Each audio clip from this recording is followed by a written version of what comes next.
अनंत कोटी ब्रह्मांड नायक राजाधिराज योगीराज परब्रह्म श्री स्वामी समर्थ महाराज सद्गुरू मोरे दादा लक्षावधी सेवेकऱ्यांचे श्रद्धास्थान व गुरुपीठाचे चारीही दत्तधामांचे पीठाधीश परमपूज्य गुरुमौली यांच्या चरणी त्रिवार वंदन करतो। व्यासपीठावरती उपस्थित आपल्या आरमोरी विधानसभेचे आमदार आदरणीय कृष्णाजी गजबे साहेब, त्याचबरोबर श्री भाग्यवानजी खोब्रागडे साहेब, शिक्षण महर्षी आरमोरी, त्याचबरोबर पवनजी नारनवरे, माजी नगराध्यक्ष आरमोरी, त्याचबरोबर लक्ष्मीताई मने, माजी झेडपी सदस्य, त्याचबरोबर विलासजी पारधी साहेब, माजी सभापती नगर परिषद आरमोरी, सगळ्या मान्यवरांना मनापासून धन्यवाद देतो। या ठिकाणी उपस्थित गडचिरोली आरमोरी या परिसरातनं उपस्थित झालेले सर्व समर्थ सेवेकरी, बालगोपाळ माता भगिनी आणि पुरुष सेवेकरी, आपल्या सगळ्यांना मनापासून नवरात्रीच्या लाख लाख शुभेच्छा देतो, धन्यवाद देतो। सज्जनो, प्रथमच आपल्या या नगरामध्ये येण्याला संधी मिळाली, पण येता येता आमच्या बोरकर साहेबांनी एका जागेवर प्लॉटवर गेलं आणि सांगितलं की भविष्यामध्ये आपल्याला या प्लॉटवर स्वामी महाराजांचं केंद्र उभं करायचंय। सज्जनो, मनस्वी एवढा आनंद झाला की ह्या नगरीमध्ये महाराजांचं केंद्र उभं राहत आहे। आणि तुम्हाला सांगू इच्छितो, पुढील वर्षी नक्की येणार, पण पुढच्या वर्षी येताना निश्चित आपण या केंद्राचं लोकार्पण सुद्धा म्हणून सत्संग मेळावा ठेवू। म्हणून आता आपल्या सगळ्यांना जोमाने कामाला लागणं क्रमप्राप्त आहे। अनेक आता नवीन भाविक या ठिकाणी बसलेले, कदाचित त्यांना श्री स्वामी समर्थ सेवा मार्गाविषयी माहिती नसेल, पण आपल्याला सांगू इच्छितो की गेली 75 वर्षापासून या दिंडोरी प्रणित श्री स्वामी समर्थ सेवा मार्गाचं कार्य सुरू आहे। या कार्याचे सर्वे सर्व आराध्य दैवत हे श्री स्वामी समर्थ महाराज आहे। आता म्हणतात की स्वामी कोण? उत्तर असं आहे, दत्त महाराजांचा कलियुगातला पूर्ण अवतार म्हणजे आपले श्री स्वामी समर्थ महाराज।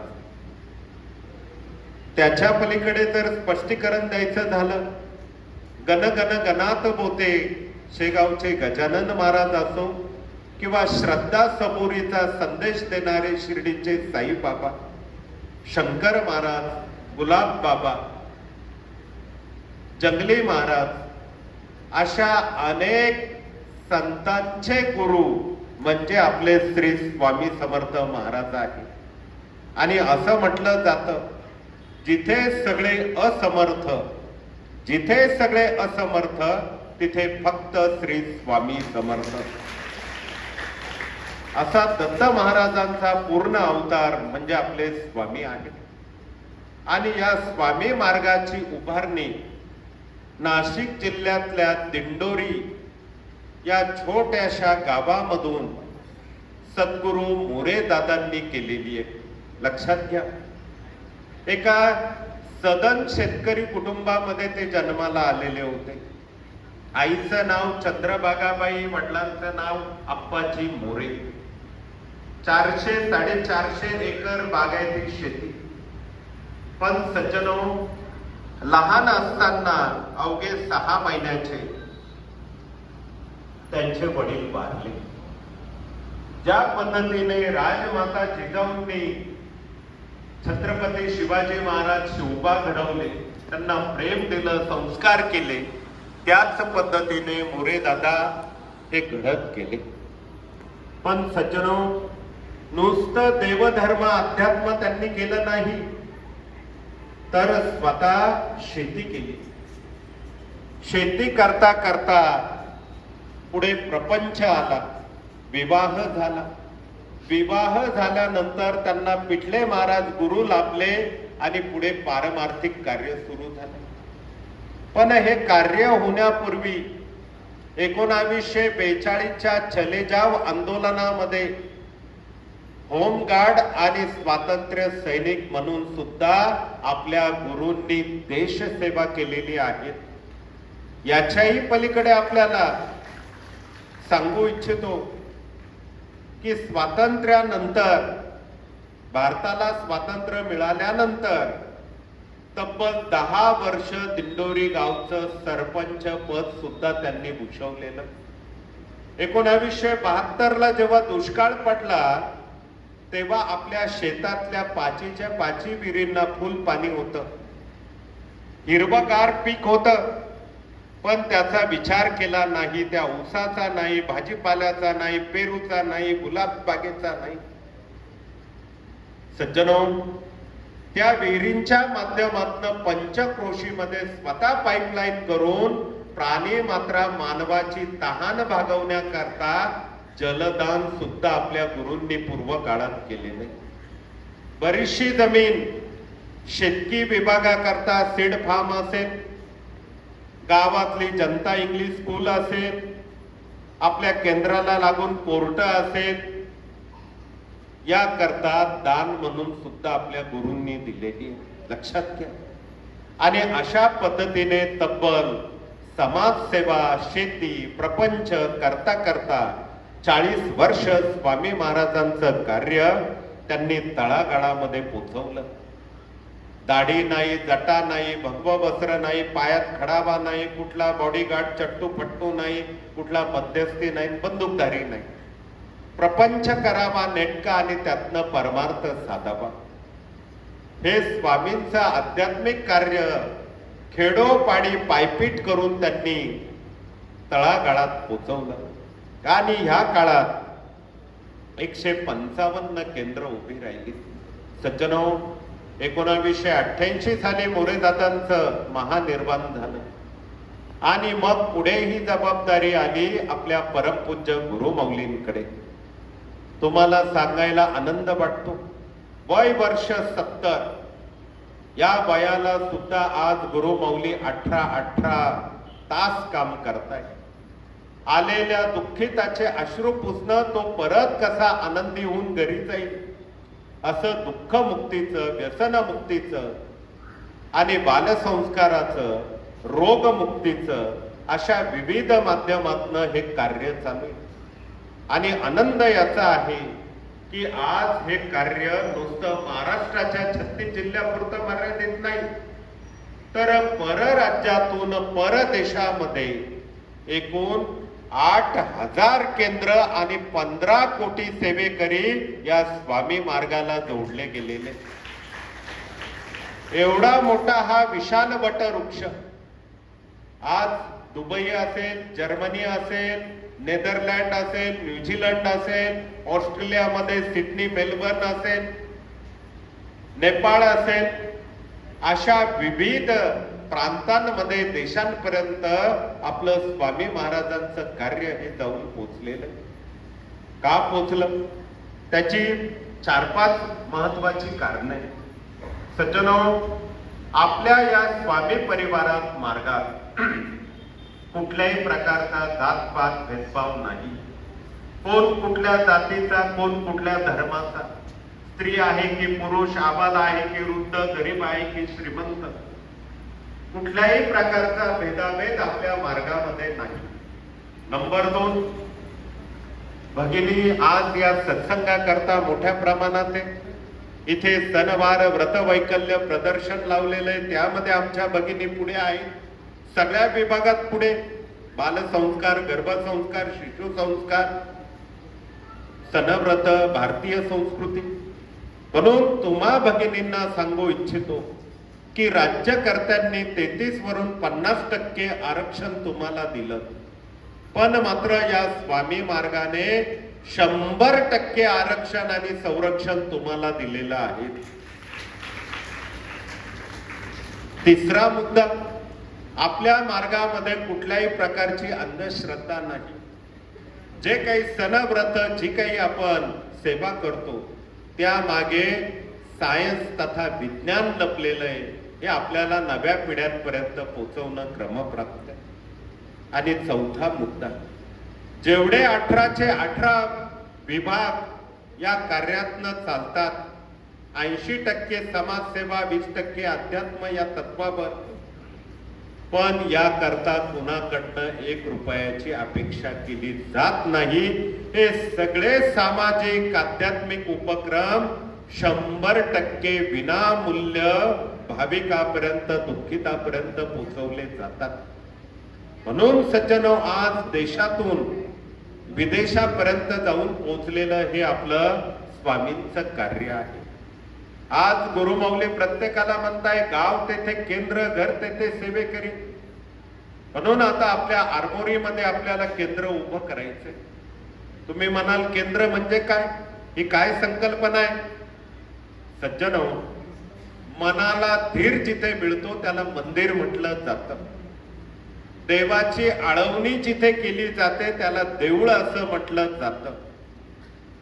पण मात्र केंद्र याचा अर्थ असं स्वामींचं स्थान की जिथे रुपयाची अपेक्षा न करता आलेल्या दुःखिताचे अश्रू पुसून त्याला दुःखमुक्त केलं जातं. त्या स्वामी स्थानाला श्री स्वामी समर्थ सेवा केंद्र म्हटलं जातं. ही त्याची डेफिनेशन आहे. आज आपण बघतो की समाजामध्ये अनेक लोक, अनेक कुटुंब, कुटुंबातले सदस्य हे काही ना काही कारणामुळे दुःखित झालेले, आजारी पडलेले. काही लोक, काही मुलं बिघडलेले दिसत आहेत. पोलीस आहे, वकील आहे, न्यायाधीश आहे, लॉ आहे, पण आता ऑर्डर किती आहे हा एक विषय. पण हे सगळं असताना तरीही व्यसनांचं प्रमाण वाढतंय, वृद्धाश्रमांचं प्रमाण वाढतंय, अनाचार, अत्याचार वाढतोय, गुन्हेगारी पार्श्वभूमी आणि मंडळी त्यातनं मोठी होती. कुप्रसिद्धी निर्माण करण्याचा प्रयत्न होतोय. मुलांवर संस्कार नाही म्हणून अनेक वाईट प्रकार समाजामध्ये, गावात, खेडोपाडी, नगरात सगळीकडे होताना दिसतात. मग आता याला काय करावं? याला उत्तर एवढंच आहे, संस्कार केले तर संस्कृती टिकेल, संस्कृती टिकली तर धर्म टिकेल, आणि धर्म टिकला तरच देश टिकेल. याच्या करता संस्काराची पाठशाळा पाहिजे, केंद्र पाहिजे. आम्ही खेडोपाडी फिरतो, सगळीकडे आता इंग्लिश मीडियम कॉन्व्हेंट आलेले, पण या शाळा शिकवतात तरी काय? A for apple, B for banana. पण आता आपल्याला सुटीच्या दिवशी एक तासभर या मुलांना केंद्रामध्ये बोलून शिकवायचंय. काय शिकवायचंय? A for I, B for बाबा, मातृदेव भव, पितृदेव भव. ही आता काळाची गरज आहे. आई वडील हे तुम्हा आम्हा सगळ्यांचे प्रथम गुरु असतात, देवांपेक्षा सुद्धा ते श्रेष्ठ असतात. हे आता शिकवणं गरजेचं आहे. जेव्हा शाळांमध्ये जातो, रोज डे आहे, फ्रेंडशिप डे आहे, अमुक अमुक डे आहे, पण सज्जनो, रक्षाबंधन डे कुठे गेला? भाऊबीज डे कुठे गेला? नेमकं त्या दिवशी शाळांना, कॉलेजला सुट्टी असते. आता काय बोलावं त्यावर? म्हणून पांढरपेशी सुशिक्षित होणं याच्या पुरतं माणूस हा मर्यादित नसावा. आज मनुष्य सुशिक्षित होतोय, पण तो सुसंस्कारित राहिलाय का? मुंबई मधला एक मुलगा, एक मुलगी दिल्लीला पळून जातात, लिव्ह इन रिलेशन एकत्र राहतात, दोघंही IT इंजिनियर असतात. तो मुलगा त्या मुलीचा तदनंतर दिल्लीत खून करतो, 35 तुकडे करून बॅग मध्ये भरतो, एक एक तुकडा कुठेतरी टाकतो. IT इंजिनियर, काय बोलावा? म्हणून सज्जनो, या शिक्षणाला, सुशिक्षित होण्याला आध्यात्मिक संस्काराची जोड देणं ही खरं तर काळाची गरज आहे. कलियुग आहे, गतिमान युग आहे, 21सावं शतक आहे. पण मात्र चांगल्या गोष्टी वारंवार शिकवाव्या लागतात, सांगाव्या लागतात. वाईट गोष्टींचा प्रचार करायची गरज आहे का? कुठं अशी शाळा आहे का, एखादा शिक्षक आहे का? दारू कशी प्यायची याचं ट्रेनिंग कुठं दिलं जातं का? सिगरेट कशी पेटवायची आणि ओढायची याचं ट्रेनिंग आहे का? त्याचा कुठला मास्तर आहे का? बिलकुल गरज नाही. सज्जनो, सांगण्याचा हेतू एवढा आहे की आपल्याला ह्या चांगल्या गोष्टी वारंवार वारंवार मुलांच्या मनावर, अंतःकरणावर बिंबवणं क्रमप्राप्त आहे. तरच आपल्या घरामध्ये, आपल्या कुटुंबामध्ये भगवान कृष्ण, भगवान राम, पुंडलिक, छत्रपती शिवाजी महाराज हे पात्र त्यांच्यामध्ये निर्माण होते. सज्जनो, बोलण्याकरता विषय खूप आहे. छत्रपती शिवाजी महाराजांचा जेव्हा इतिहास डोळ्यासमोर येतो, चरित्र आणि चारित्र्य ह्या दोन गोष्टींवर खूप बोलण्यासारखे. पण आज वेळ आपल्याकडे कमी आहे. दिल्लीला जेव्हा औरंग्याच्या नजरकैदेमध्ये शिवछत्रपती होते, तेव्हा त्या ठिकाणी एक सुफी कवी आला होता, मुस्लिम समाजाचा. त्याने फक्त छत्रपती शिवाजी महाराजांना बघितलं, त्यांची बोली, भाषा, आचरण हे फक्त त्याने न्याहाळलं, बघितलं आणि स्वतःच्या आत्मचरित्रामध्ये 4 ओळीमध्ये त्यांनी छत्रपती शिवाजी महाराजांचं चरित्र वर्णन केलं. कसं वर्णन केलं? तो सुफी कवी लिहितो कि पगड़ी बांध के जब शिवाजी महाराज तैयार होते, पगड़ी बांध के जब शिवाजी महाराज तैयार होते, उठा के तलवार जब घोड़े पे बैठते, उठा के तलवार जब घोड़े पे बैठते, तो सब बंदे कहते काश हम हिंदू होते, असं त्या मुस्लिम कवीने चरित्रात लिहिलेलं. सज्जनो, चारित्र्याशिवाय चरित्र निर्माण होत नसतं. आणि म्हणून जेव्हा काही अघटित घटना घडतात, पालक म्हणतात राजे तुम्ही पुन्हा जन्माला या. राजे जन्माला यायला तयार आहे, पण राजांना जन्माला घालणारी आधी राजमाता जिजाऊ तयार झाली पाहिजे. त्याच्याकरता हा स्वामी महाराजांचा मार्ग. मग गर्भसंस्कार असो, शिशु संस्कार असो, बालसंस्कार असो, भगिनींकरता मराठी अस्मिता, सणव्रत असो, या सगळ्या गोष्टी प्रशिक्षणच्या माध्यमातून पोचल्या पाहिजे. मुलांना एक सवय लावा, पहाटे उठावं, पंचगव्य स्नान करावं. स्नान झाल्यानंतर आई वडिलांच्या पायावर डोकं ठेवून दर्शन घ्यावं. आई वडिलांचं चरणतीर्थ रोज प्राशन करावं. हे जर मुलांनी वयाच्या 5व्या वर्षापासून केलं आणि आपण त्यांना सवय लावली तर आम्हाला खात्री आहे, कुठलाही मुलगा, कुठलीही मुलगी चुकीच्या मार्गाला जाणार नाही आणि कोणीही गटारी आमोशेमध्ये लोळणार नाही. याच्याकरता हा विषय, त्याच्यावर खूप बोलण्यासारखं आहे. वेळ आपल्याकडे कमी आहे आणि म्हणून या मागे जसं वेद युक्त ज्ञान आहे तसं विज्ञान लपलेलं आहे. अनेक लोक म्हणतात का हो, विद्यार्थी भेटतात ते असं हात जोडून व्हॉट्सअप दर्शन चालणार नाही का? कोणी म्हणतं असं काहीतरी फेसबुक चालणार नाही का?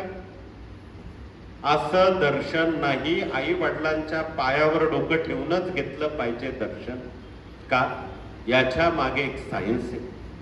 आपण दिवसभर बसून काम करतो, उभ्याने काम करतो, रात्री झोपलो तरी आपल्या उशाला मोठी उशी असते, कायम डोकं वर पाय खाली, झोपेत सुद्धा. आणि मग अशा वेळी त्या मेंदूला योग्य रक्त पुरवठा होत नाही. बघा, कोणी न्यूरोलॉजिस्ट असतील, कोणी ऑर्थोपेडिक्स असतील, अशा डॉक्टरांना तुम्ही विचारा, मेंदूरोग तज्ज्ञ किंवा अस्थिरोग तज्ज्ञ, त्या डॉक्टरांना तुम्ही प्रश्न करा, अहो डोक्याला मुंग्या का येतात, हातपाय का जड पडतात, का पायाला सूज येते? त्याचं कारण ते रक्त पायाकडे साकळतं बिंदूकडे येत नाही. आणि जेव्हा आपण अशा वडीलधाऱ्या मंडळींच्या पायावर डोकं ठेवून दर्शन घेतो, तेव्हा तो मेंदू ते डोकं खाली आणि पायाकडचं रक्त हे त्या मेंदूकडे हृदयाच्या माध्यमातून येतं. त्याला म्हणतात प्रॉपर ब्लड सर्क्युलेशन सिस्टम. सज्जनो, हे त्याच्या मागचं खरं सायन्स आहे. पण आपण काय करतो? आमचे आई वडील करायचे म्हणून आम्ही करतो म्हणून तुम्ही करा. नवी पिढी ऐकेल का? नव्या पिढ्यांना आता आपल्याला थोडस वेगळ्या भाषेत सांगावं लागेल. हे अध्यात्म तो जमाना गेला. दाढी जटा भगव वस्त्र ओम नमः शिवाय. ते करतात म्हणून आम्ही करतो म्हणून तुम्ही करा. आता नवी पिढी एवढी चिकित्सक आहे, अभ्यासू आहे की प्रत्येक गोष्टी मागचं काय कारण आहे हे त्यांना वैज्ञानिक भाषेत सांगावं लागेल. लक्षात घ्या, हा झाला एक बालसंस्काराचा विषय.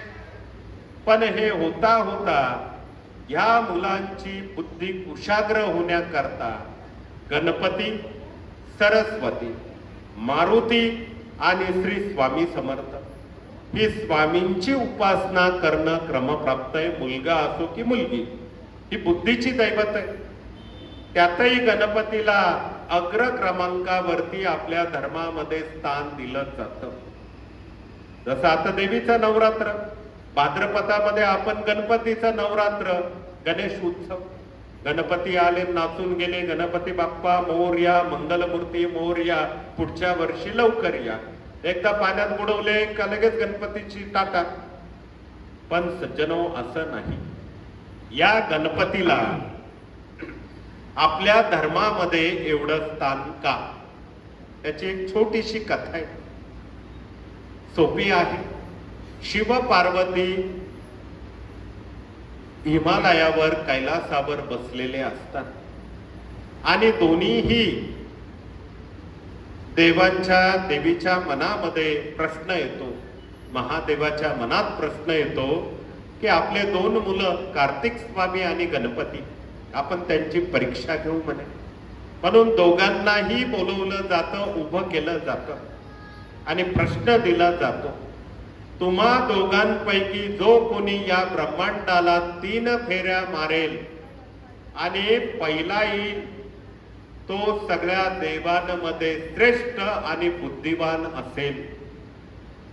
सज्जनो, असं म्हटल्यानंतर गणपतीचे मोठे भाऊ कार्तिक स्वामी यांना खूप आनंद झाला. म्हणजे पहिला नंबर आपलाच. का? तर आपलं वाहन मोर आहे. या मोरावर बसलं की चटकन आपण प्रदक्षिणा मारून 1 नंबर मिळू. आणि आपला लहाना भाऊ रोज मोदक खातो, लाडू खातो, लंबोदर झालाय म्हणे, ढेरपोट्या. तो बाबा कधी आता गणपती उंदरावर बसणार, कधी प्रदक्षिणा मारणार, त्याच्या आत आपण 1 नंबर मिळू. म्हणून कार्तिक स्वामी प्रदक्षिणेला निघून जातात. पुढे काय होतं? पुढे गणपती बाप्पा काय करतात? तर ज्या ठिकाणी शिव पार्वती बसलेले त्या माता पित्यांना 3 प्रदक्षिणा मारतात, दर्शन घेऊन हात जोडून उभे राहतात. भगवान शिव म्हणतात, का रे गणेशा, तुझा मोठा भाऊ प्रदक्षिणेला गेला, तू इथे काय करतो? त्यावर गणपती सुंदर उत्तर देतात. ते म्हणतात, प्रभू, त्याच्या करता ते ब्रह्मांड आहे, पण माझ्या करता माझे आई वडील हेच माझं ब्रह्मांड आहे. आणि म्हणून मी तुम्हाला 3 प्रदक्षिणा मारल्या. त्या क्षणापासून आपल्या धर्मामध्ये कुठलाही ग्रंथ, कुठलंही धार्मिक पुस्तक, पोथी, अध्याय पहिली ओवी श्री गणेशाय नमः. कुठलंही क्षेत्र राहू द्या, राजकारण असो, समाजकारण असो किंवा अन्य काही, कसलंही उद्घाटन करायचं तर आपण म्हणतो श्री गणेशा, केल्याशिवाय पान हलत नाही. अगदी लग्नासारखा संस्कार सोहळा असेल, पत्रिकेवर आधी गणपतीचा फोटो, आधी लिहावं लागतं श्री गणेशाय नमः. कारण विघ्नहर्ता हा गणपती आहे, सुखदाता आहे आणि बुद्धी कारक ही देवता आहे. म्हणून गणपतीचं महत्व हे लहान लेकरांना आपण सांगितलं पाहिजे की ज्याप्रमाणे आई वडिलांची सेवा त्यांनी केली आणि ह्या देवाला बुद्धी किंवा प्रथम क्रमांक मिळाला, तसंच आपण ह्या लेकरांना गणपतीची उपासना करायला सांगावं. ओम गण गणपते नमः. ओम एकदंताय विद्महे वक्रतुंडाय धीमहि तन्नो दन्ती प्रचोदयात्. इतके सोपे मंत्र आहे, सहज जाता येता घरात खेळता खेळता मुलं म्हणू शकतात. त्याला काय बंधन आहे? जळी तळी काष्टी पाशाने म्हणतात, सगळीकडे ईश्वराचं हे स्वरूप आहे. आणि म्हणून मुलांना हळूहळू बालसंस्कारातनं या गोष्टी शिकवा. हे होतं ना होतं. दुसरा विषय आहे प्रश्नोत्तर. संत रामदासांनी म्हटलेलं आहे, जगी सर्व सुखी असा कोण आहे, विचारे मना तूच शोधून पाही. कोण सुखी? खरं मानलं तर आपण सर्वजण सुखी आहोत, नाही मानलं तर प्रत्येक जण दुःखी. तुम्ही म्हणाल कसं? हा आपल्या वैचारिक पातळीचा, आध्यात्मिक पातळीचा समाधानाचा एक भाग असतो. पण आजच्या कलियुगामध्ये स्पर्धा, पण ती चुकीची. विमानामधून मनुष्य चालला की रस्त्यावर गाडीमध्ये असणारा चारचाकी, भलेही तो मर्सडीज मध्ये असेल, पण विमानाकडे बघितल्यानंतर तो म्हणतो, अरे तो तर विमानामध्ये, आपण तर मर्सडीज मध्ये. तरी मर्सडीज वाला त्या ठिकाणी दुःखी होतो. कोणी मर्सडीज मध्ये आहे, बाजूने कोणी पायी चालतो. तो पायी चालणारा म्हणतो चारचाकी गाडीतला माणूस सुखी आहे, मला तर काहीच नाही. पण जेव्हा दोन पायाने पायी चालणारा मनुष्य बाजूने कुबडी घेऊन चालणाऱ्या हँडिकॅप व्यक्तीकडे, दिव्यांगाकडे बघतो आणि तो दिव्यांग हसत असतो, तेव्हा त्या पायी चालणाऱ्या व्यक्तीला कळतं की निदान त्याच्यापेक्षा मी सुखी आहे, मला दोन हात आणि दोन पाय सगळं. सज्जनो, याला म्हणतात खरं सुख काय.